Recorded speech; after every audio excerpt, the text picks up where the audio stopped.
कुंभ राशि बंधुगण आपणकर भाग्य एबे भल पाई मोड़ नहीं निजे देखंतु भगवान बजरंग बली एवं न्यायर देवता एवं कर्मफलदाता भगवान शनिदेवंकर असीम कृपा जोगु आपणको आगामी 7 दिन मध्य आपणकर भाग्य बदलिबार नजर आसिबो। प्रकृतरे किछि चांचल्यकर खबर आपणको मिलिबाकु जाउछि। भगवान शनिदेव एवं भगवान बजरंग बली उभय एही समय मध्य आपणकर राशि रे अत्यंत खुशी कारण अनेक शुभ ज्योतिषीय क्रम सृष्टि होइछि जहा प्रभावशाली भावरे आपणकर भाग्य को भल भावरे परिवर्तन करिछि। आगामी 7 दिन मध्य आपणकर जीवन रे अनेक भल खबर पाइबाकु जाउछंती, अनेक लाभ अनुभव करिबाकु जाउछंती। आर्थिक लाभ एवं बड़ सफलता अनेक किछि आपण महान विजय हासिल करिबाकु जाउछंती।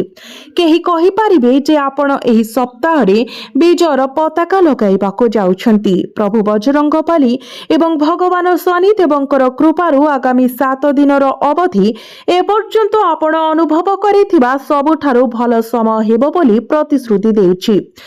एते असाधारण शुभ समय जे आपण एही तथ्य को एक आईनगत स्टाम्प पेपर रे नोटारी मध्य करि पारिबे। तेणु जदि आपण एहार पूर्ण लाभ पाइबाकु चाहती तेबे दयाकरी वीडियो को आरंभ शेष पर्यंत देखतु। एही वीडियो माध्यम रे आपण बहु वर्ष धरी अपेक्षा करिथिबा प्रमुख शुभ खबर गुड़िक जानिबा पई जाउछंती। आपण जो विषय गुड़िक घटिबो बोली आशा करिसंती, आपण जो पुरस्कार पाइबाकु इच्छा करिसंती एवं जो आशीर्वाद पाइबा पई प्रार्थना करिसंती सेही संबंधी खबर। तेणु एही प्रमुख शुभ खबर गुड़िक कौन आगामी 7 दिन मध्य आपणक पई केउ चांचल्यकर अपडेट अपेक्षा करिछि। भगवान शनिदेव एवं भगवान बजरंग बलींकर कृपारु आमे एही वीडियो रे ए सबु प्रकाश करिबो। तेबे बंधु माने शुभ खबर सहित आमे किछि गुरुत्वपूर्ण एवं निर्दिष्ट सतर्कता मध्य कहिबो जहा आपणको पालन करिबाको पड़िबो। जदि आपण एही कथा गुडी को भल भाबरे मने रखंती तेबे ही आपण एही आगामी 7 दिनर अवधिर पूर्ण लाभ पाई पारिबे, नचेत आपण कोनोसी लाभ पाइबे नाही। बंधु माने मु उल्लेख करिथिबा निर्दिष्ट बिंदु एवं सतर्कता प्रति विशेष ध्यान दियंतु। जदि आपण भिडियोटी को ध्यानर सहित सुनंती एवं एहार अर्थ को भल भाबरे बुझी पारंती तेबे आपण केवल लाभ पाइबे। तेणु भिडियोटी को आरंभरू शेष पर्यंत देखंतु। तो बंधु माने सर्वप्रथमे आपणको मोर एक अनुरोध जे आपण कमेंट बॉक्स रे जय बजरंग बली जय शनिदेव अवश्य लिखंतु। तेबे बंधु माने आउ समय नष्ट न करी आसंतु आलोचना करिबा जे एही गुरुत्वपूर्ण 7 दिनर समय न्याय एवं कर्मफलदाता भगवान शनिदेव एवं शक्तिशाली सर्वशक्तिमान एवं संकटर त्राणकर्ता भगवान बजरंग बलींकर आशीर्वाद रे आपणक राशि पई कोन प्रकाशित हेबो। बंधु माने आगामी 7 दिन आपणक पई एक असाधारण सौभाग्यवान समय भावरे निजको प्रमाणित करिबाकु जाउछि। न्याय एवं कर्म फलदाता भगवान शनिदेव एक शक्तिशाली सर्वशक्तिमान त्राणकर्ता भगवान बजरंग बलींकर आशीर्वाद जोगु एही 7 दिन अत्यंत शुभ एवं मंगलमय हेबाकु जाउछि। एही 7 दिन मध्यरे ग्रह गुड़िकर स्थिति संपूर्ण भावरे आपणकर पक्षरे अवस्थित। मु आपणको एही मूल्यवान समय को सम्मान एवं सदुपयोग करबाकू अनुरोध करुछि। प्रत्येक क्षेत्र रे आर्थिक लाभ, शिक्षागत सफलता, क्यारियर रे उन्नति एवं व्यावसायिक उद्यम पई नूतन सुजोग आपणको पई अपेक्षा करिछि। आपणकर सम्मुख रे नूतन पथ खोली जाउछि। आपणको केवल एही मुहूर्त को पुंजीकृत करबा आवश्यक। आपणको एही समयर सर्वाधिक उपयोग करबा को पड़िबो कारण नक्षत्र गुड़िक वर्तमान आपणकर पक्षरे स्थिर अछंती। एहा व्यतीत आपणकर आर्थिक स्थिति पूर्व तुलना रे यथेष्ट उन्नति पई स्थिर होईछि। आपणकर प्रियजनक सहित गुणात्मक समय बिताइबे। एहा आपणको गभीर आंतरिक शांति आनी देबो। आपण आपणकर पिलार विदेश जीवार योजना संपर्क रे आवश्यकीय प्रक्रिया मध्य आरंभ करिबा उचित। योजना गुड़िक से ସେମାନଙ୍କର ଶିକ୍ଷା କିମ୍ବା ବିଦେଶରେ ନିଯୁକ୍ତି ସମ୍ବନ୍ଧୀୟ ହେଉ, ଆପଣ ଏବେ ସକ୍ରିୟ ଭାବରେ ସେଗୁଡ଼ିକୁ ଅନୁସରଣ କରିବା ଉଚିତ, କାରଣ ସେମାନଙ୍କର ସ୍ୱପ୍ନ ବାସ୍ତବତାରେ ପରିଣତ ହେବାର ଦ୍ୱାର ଦେଶରେ ଅଛି। ଏହି ସମୟ ଏକ ପ୍ରକୃତ ସୁଖଦ ଏବଂ ଫଳପ୍ରଦ ଅଭିଜ୍ଞତା ହେବାର ପ୍ରତିଶ୍ରୁତି ଦିଏ। ଯଦିଓ ଏହି ସମୟ କଷ୍ଟକର ଏବଂ ବ୍ୟସ୍ତ ହୋଇପାରେ, ଆପଣଙ୍କର କଠିନ ପରିଶ୍ରମ ନିଃସନ୍ଦେହରେ ଆପଣଙ୍କୁ ଆପଣଙ୍କର ଚୂଡ଼ାନ୍ତ ଲକ୍ଷ୍ୟ ସ୍ଥଳକୁ ନେଇଯିବ। ବ୍ୟସ୍ତବହୁଳ କାର୍ଯ୍ୟସୂଚୀ ସତ୍ତ୍ୱେ ଆପଣଙ୍କର ପରିଶ୍ରମ ନିଶ୍ଚିତ କରିବ ଯେ ଆପଣ ଆପଣଙ୍କର ଲକ୍ଷ୍ୟ ସ୍ଥଳରେ ପହଞ୍ଚିବେ। ଆପଣ ଏହି ସମୟ ମଧ୍ୟରେ ଚମତ୍କାର ସଫଳତା ହାସଲ କରିବାକୁ ଯାଉଛନ୍ତି। ଯେକୌଣସି ପ୍ରୟାସ ହେଉ, ତାହା ଚାକିରି, ବ୍ୟବସାୟ କିମ୍ବା ଶିକ୍ଷା କ୍ଷେତ୍ରରେ ଲାଭ ଏବଂ ସଫଳତା ନିଶ୍ଚିତ। ଗ୍ରହର ସ୍ଥିତି ସମ୍ପୂର୍ଣ୍ଣ ଭାବରେ ଆପଣଙ୍କର ସପକ୍ଷରେ ବଦଳି ଯାଇଛି। ତଥାପି ଏହି ସମୟ ମଧ୍ୟରେ ଗୋଟିଏ କଥା ମନେ ରଖନ୍ତୁ, ଉପଯୁକ୍ତ ଯୋଜନା ବିନା କୌଣସି କାର୍ଯ୍ୟ ହାତକୁ ନିଅନ୍ତୁ ନାହିଁ। ଯଦି ଆପଣ ଭଲ ଭାବରେ ଚିନ୍ତା କରାଯାଇଥିବା ରଣନୀତି ସହିତ ଆଗକୁ ବଢ଼ନ୍ତି, ତେବେ ସଫଳତା ଅନିବାର୍ଯ୍ୟ। ଅରାଜକତା କିମ୍ବା ଆତଙ୍କିତ ଅବସ୍ଥାରେ ତରବରିଆ ନିଷ୍ପତ୍ତି ନିଅନ୍ତୁ ନାହିଁ କିମ୍ବା ପଦକ୍ଷେପ ନିଅନ୍ତୁ ନାହିଁ। ଶୀଘ୍ର ଏପରି କରିବା ଦ୍ୱାରା ସେହି କାର୍ଯ୍ୟଗୁଡ଼ିକ ମଧ୍ୟ ବିପଦରେ ପଡ଼ିଯାଇପାରେ, ଯାହା ଅନ୍ୟଥା ସମାପ୍ତ ହେବାର ଦ୍ୱାରରେ ଅଛି।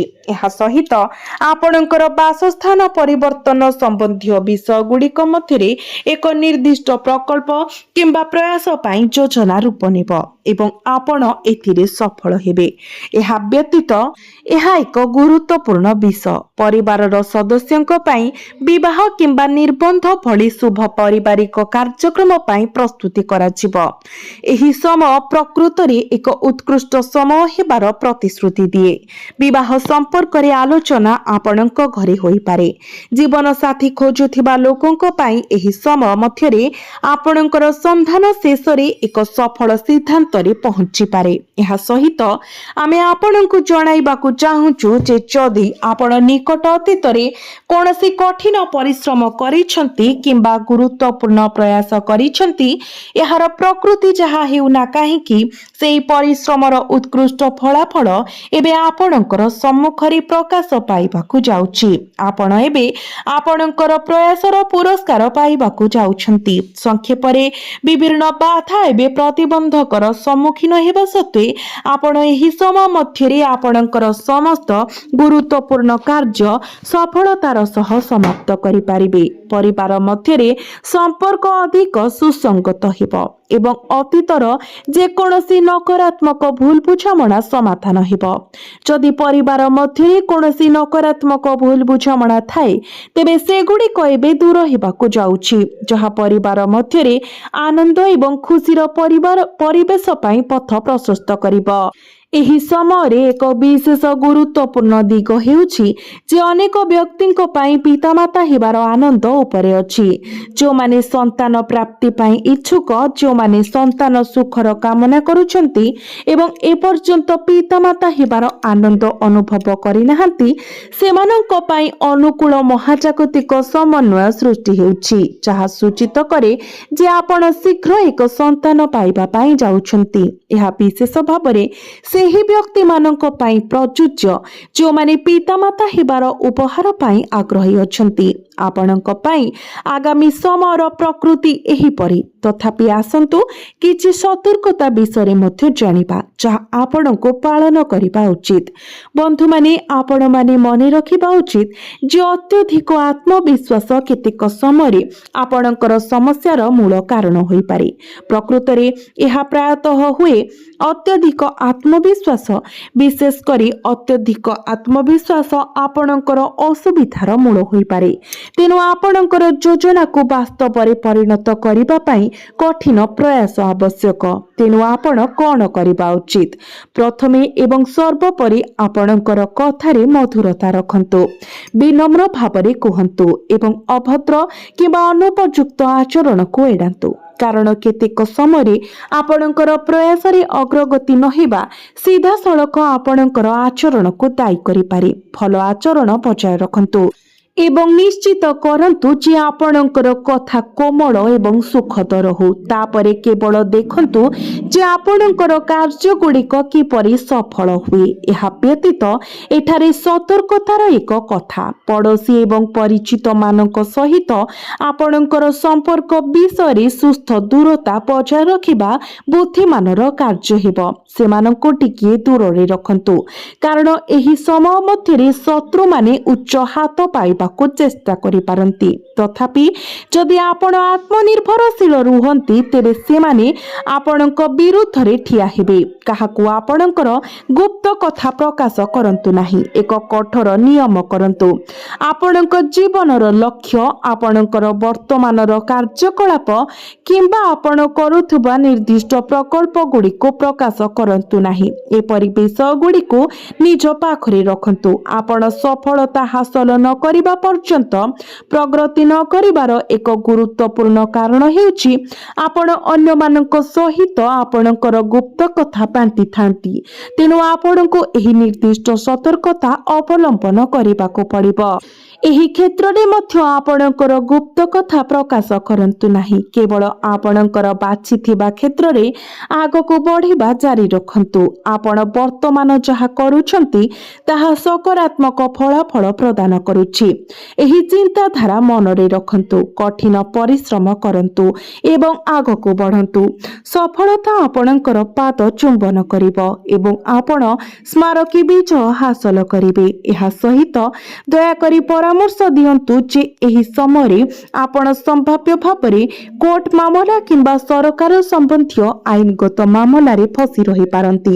ଏପରି ସମସ୍ୟାଗୁଡ଼ିକରୁ ନିରାପଦ ଦୂରତା ବଜାୟ ରଖନ୍ତୁ ଏବଂ ସେଗୁଡ଼ିକୁ ନିୟନ୍ତ୍ରଣରେ ରଖିବା ବହୁତ ବୁଦ୍ଧିମାନର କାର୍ଯ୍ୟ ହେବ। ଏପରି ଜଟିଳତା ଭିତରକୁ ଟାଣି ନେଇ ପାରୁଥିବା ଯେକୌଣସି କାର୍ଯ୍ୟକଳାପରୁ ନିବୃତ୍ତ ରୁହନ୍ତୁ। ଯେକୌଣସି ଭୁଲ କାର୍ଯ୍ୟକୁ କଠିନ ଭାବରେ ଏଡ଼ାନ୍ତୁ। ଆପଣଙ୍କର ବଜେଟକୁ ସୀମିତ ଏବଂ ସନ୍ତୁଳନ ରଖନ୍ତୁ।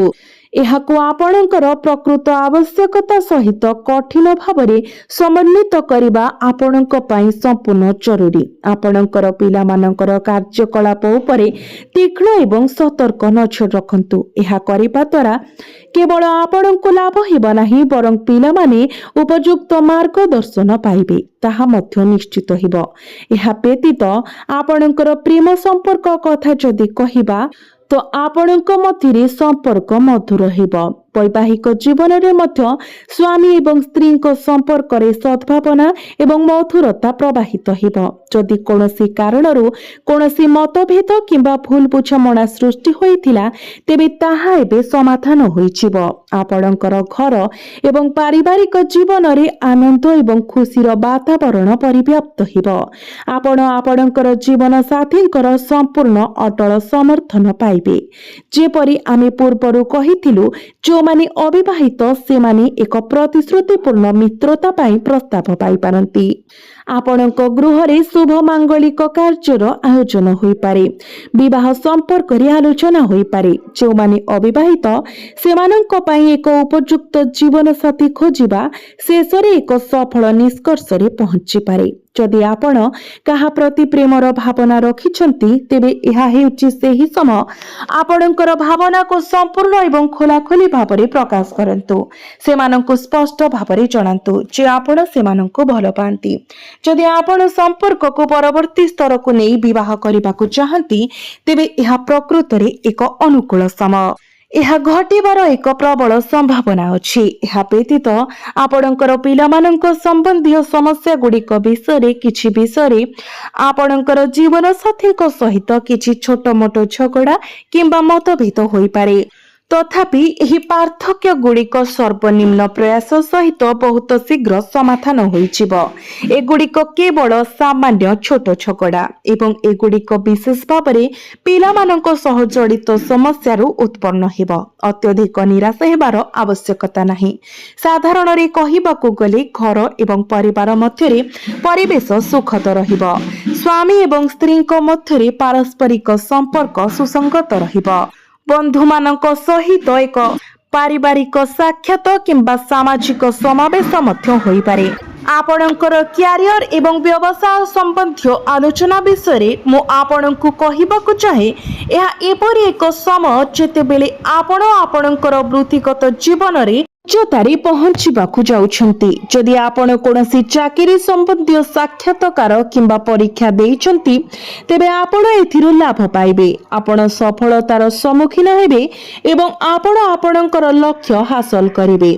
आपण जो चाकरी पाई चाहुथिले ताहा सुरक्षित करिवे। सबुठारु गुरुत्वपूर्ण कथा हेउची जो माने वर्तमान बेकार अछंती सेमानंको पाई नूतन कार्य पाइबार अनेक सुजोग आसीबो। आपणको केवल एही सुजोग गुडी को पुंजी करिबाको पड़िबो। कोनोसी सुजोग को हाथ छडा हेबाको दियंतु नाही। एहा सहित वर्तमान नियुक्ति पाइथिबा कार्यरत वृत्तिगत मानंको पाई आपणको आपणकर बॉस एवं वरिष्ठ अधिकारींको ठारू समर्थन मिलिबो, जहा पदोन्नति किंबा दरमा वृद्धि होई पारे। यह वेतनभोगी व्यक्ति मानक पाई एक अनुकूल समय। यह प्रायतः निश्चित जे आपण एही समय मध्यरे किछि बड़ खुशी खबर पाइबे। यहाको परीक्षा करंतु, निष्ठार सहित कठिन परिश्रम जारी रखंतु एवं सफलता निश्चित भाबरे आपणकर हेबो। यह व्यतीत निर्माण किंबा रियल एस्टेट क्षेत्र सह जड़ित लोकंक पाई यह एपरि एक समय जेतेबेले आपण यथेष्ट लाभ पाइबे। तथापि निश्चित करंतु जे आपण आपणकर गुरुत्वपूर्ण फाइल एवं डॉक्यूमेंट गुड़िको सतर्कतार सह सुरक्षित रखिछंती, कारण से गुड़िक हजिजिबा किंबा चोरी हेबार आशंका अछि। तेणु सतर्क रुहंतु। आपणकु समस्त आर्थिक कारोबार रे सतर्कता अवलंबन करिबाको पड़िबो। जदिओ सकारात्मक दृष्टि एही समय साधारणतः आर्थिक लाभर समय हेबो। एही समय आपणक पाई बहुत प्रतिश्रुतिपूर्ण। आपण धन अर्जन करिबा पाई अनेक सुजोगर सम्मुखीन हेबे। एक अनुकूल आर्थिक समन्वय वर्तमान रूप नेउछि। तथापि आपणकु समस्त आर्थिक कारोबार रे सतर्क रहिबाकु पड़िबो। एही समय रे टंका देण नेण ठारू निवृत्त रहिबा पाई चेष्टा करंतु, नचेत आपणकर पाठी अटकी जाई पारे एवं सेगुडी को पुनरुद्धार करिबा कष्टकर होई पारे। वर्तमान पाई अनुपयुक्त भाबरे धरा जिबा भल होई पारे। आदर्श भाबरे टंका ऋण न दिबा भल। जदि एक अनिवार्य जरूरी कालीन परिस्थिति उपजे एवं आपण टंका दिबाकू बाध्य हुअंती तेबे ताहा संपूर्ण भिन्न विषय। तथापि आपणकर सर्वोत्तम कार्यपंथा हेउछि जेतेबेले संभव ऋण ठारू दूरे रुहंतु। यह व्यतीत मार्केटिंग एवं गणमाध्यम सह जड़ित कार्यकलापर निरापद दूरता बजाय रखंतु। जदि आपण उत्पादन सह जड़ित गुणवत्ता एवं मानदंड प्रति विशेष ध्यान दियंतु। आपण एही समय मध्यरे एक गुरुत्वपूर्ण ऑर्डर पाई पारंती। कठिन परिश्रम करंतु। यह सहित जदिओ निकट अतीत रे आपणकर व्यवसाय रे गुरुत्वपूर्ण लाभर संभावना न थाई पारे, एबे जुआर बदली जाईछि। आपण एबे अनुकूल फलाफल हासिल करिबाकू जाउछंती। आपणकर व्यवसाय द्रुत गति रे वृद्धि पाइबाकू जाउछि। लाभ प्रायतः सुनिश्चित एवं आपण आपणकर क्यारियर रे आगको बढ़िबाको मध्य जाउछंती। सफलता आपणक द्वार रे ठक ठक करिबाकू जाउछि। तेणु आपणकर क्यारियर एवं व्यावसायिक प्रयास पाई दृष्टिकोण उत्कृष्ट। आपण निश्चित भाबरे आर्थिक लाभ आशा करि पारिबे। शेषरे आपणकर स्वास्थ्य विषय चिंता किंबा हताशार कोनोसी आवश्यकता नाही। आपणकर स्वास्थ्य सुदृढ़ रहिबो बोली आशा करा जाउछि। स्वास्थ्य संबंधी आपणकर चिंता को प्रत्याख्यान करंतु। तथापि आपणकर खाद्य प्रति ध्यान देवा अत्यंत जरूरी। आपणको कड़ाकड़ी भाबरे प्रचुर भारी किंबा अत्यधिक मसलायुक्त खाद्य परिहार करबा उचित। एपरि जिनिसरु दूरे रहिबा आपणक पाई अत्यंत शुभ हेबो।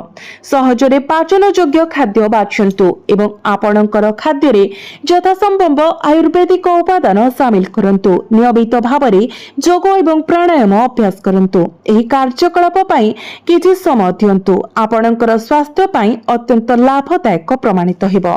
चाप मुक्त रुहंतु। एबे सब किछि ठीक होई जिवो।